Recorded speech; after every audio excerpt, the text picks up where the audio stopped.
Inihahandog ng unang pangkat ng DPA-30 ang isang dula-dulaan na pinamagatan ang bagong bayani sa modernong panahon na nagpapakita ng isang pagiging patriotismo sa ating bansa.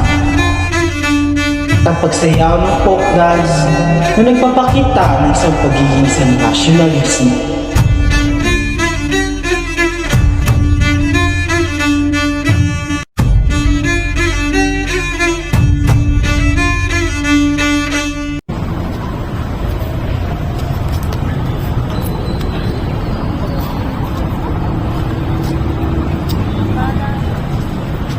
Anak, sasabihin sana ako sa inyo.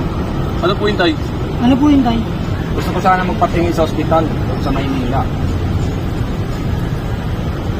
Kasi nararamdaman ako sa sarili ko, hirap na ako humihinga.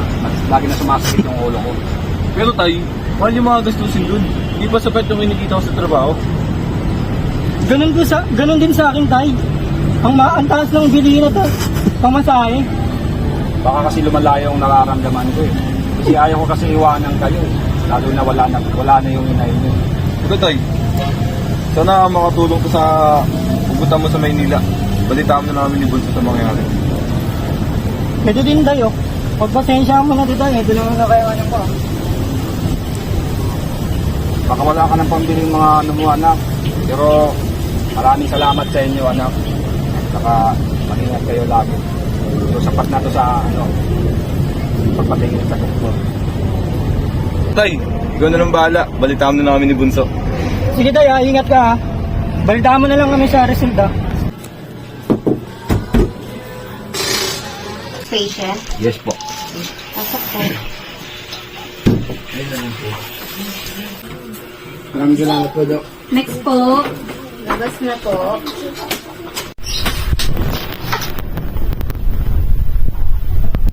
Magandang umaga sa iyo, Dok. Gusto ko sana magpa-pick up sa iyo. Kasi lagi na po parang hirap ako huminga at lagi sumasakit na po yung ulo ko. Sige po, tatay. Tingnan po natin kung may ininda po kayong karamdaman. Check ko rin po yung BP nyo and yung inyong paghinga.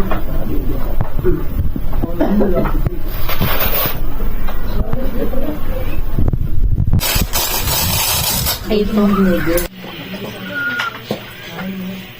Ano po, Dok? Grabe tayo, ang taas po ng blood pressure nyo. Parang hindi na po normal ang inyong paghinga. Kailangan nyo na pong resetahan at makapag-maintenance na kayo at hindi na po lumawala ang iyong nararamdaman. Ito ho, ito po yung bibili yung mga gamot na nireseta ko sa inyo. Pakita nyo lang po sa pharmacy at ibibigay na po sa inyo yan. Wait lang, Dok, ha. Check ko lang yung ano ko, Dok. Kung kaya ba ng budget ko po. Sige po.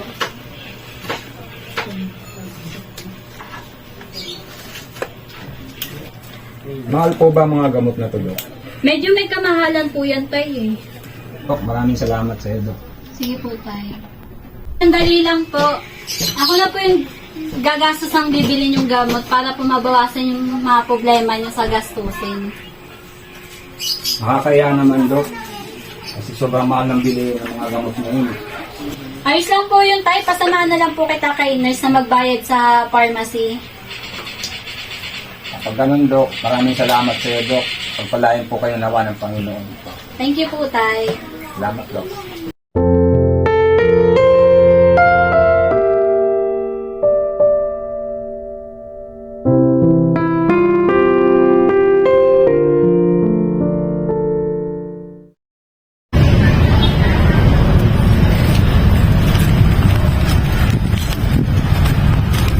Gusto na nga si tatay.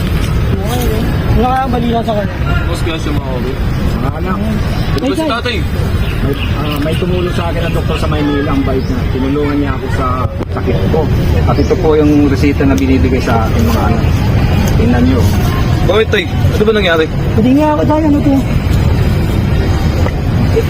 Mga anak, nakita kasi ako ng sakit ko sa katawan ko. Nakitaan ako sa mataas ko yung blood pressure ko at saka hirap ako sa paghinga. At yun, sinabihan ako ng doktor na mag-maintenance na lang daw ako. Ay, salamat, Tay. Pero mahal mag-maintenance, Tay, ha? Pero hayaan mo, tutulungan namin ni Bunso sa abot namin makakaya. Oo nga tayo, kaya natin yan. Kakayanin para sa ating pamilya. At saka Kami bahala sa inyo, Day. salamat mga anak. At saka hindi siya nagdalawang isip tulungan ako. Nakita niya kasi ako na walang-wala talaga ako. Kaya hindi siya nagdadalawang isip na tulungan ako sa hospital. Sana makita namin siya, Day. Oo, Para tama. magpasalamat. Ama, andiyan ka na pala. Oo na, grabe pagod. Grabe na yung nangyayari sa bansa natin na ngayon, ama. Sobrang taas na ng bilihin. Paano kaya yung mga dating napakahirap noon, tas tumaas pa yung mga presyo ng bilihin ngayon? Grabe nga anak eh. Ang bilihin at gastusin sa panahon ngayon. Tapos kanina sa ospital may natulungan ako. Isang matanda, grabe, nakita ko yung wallet niya, walang-wala talaga siya. Ayun, tinulungan ko siya. Ako na gumastos ang maintenance niya para may pangkain pa yung pamilya niya sa kanya. Siguro, ma, sa sobrang taas ng bilihin, kaya naghihirap yung mga tao ngayon. Bilib na ako sa'yo, ma eh. Kahit sa simpleng bagay, nakakatulong ka. Kahit ako kanina sa ano namin, sa school namin, yung simpleng pagtulong ko lang sa mga guro ko, sa ginagawa ko, nakasaya na ako doon kasi nakakatulong ako. Sabihin na natin tumutulong ako sa may, tawag dito yung sa school namin, nakalimutan ko. School affair, pwede na yun. Kasi tumutulong din ako sa kapwa ko. Sa mga homeless na mga tao, tumutulong ako doon.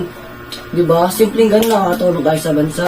Nakakatulong tayo sa mga kapwa nating Pilipino na para hindi nga sa sarili natin. Alam mo yun? Sarap sa pakiramdam. Hindi naman mahirap tumulong sa mga nangangailangan, anak. Pag may sobra ka, edi magbigay ka. Then, gusto ko ngang magpatayo ng kahit simpleng maliit na clinic lang. Pwede ba kita makuwang personal assistant nurse ko na? Sige ma, walang problema. Basta sa bansa natin, lagi tayo makakatulong. Alam mo yun, napakasarap sa feeling na tumutulong ka sa iba. Grabe nak, no? Tuwang-tuwa ako sa naipundar nating clinic nito sa lugar na to. Sana magtuloy-tuloy pa to at mabiyayaan pa tayo ng Panginoon. Imagine, nakapagpatayo pa tayo ng maliit na clinic and ikaw pa yung personal assistant nurse ko. Oo nga naman, congrats sa'yo. And sa atin na rin, kasi maraming nakakailangan nito lalo na sa ating bansa. Mahirap man o mayaman, at least nakakatulong tayo sa kanila. Lalo na sa mga mahirap, na kailangan nila ito sa ating bansa. Alam mo yun, kahit wala pumasok sa ating pera, maliit man o malaki, at least nakakatulong tayo sa kanila. O siya, maghanda na tayo nak para sa pagbubukas ng clinic na to. Kahit hindi lalakihan ng sahod, at least may natutulungan pa tayo. Sige naman, unay ko na yung nasa pila, baka kailangan nila at naiiwas sila. Sige anak,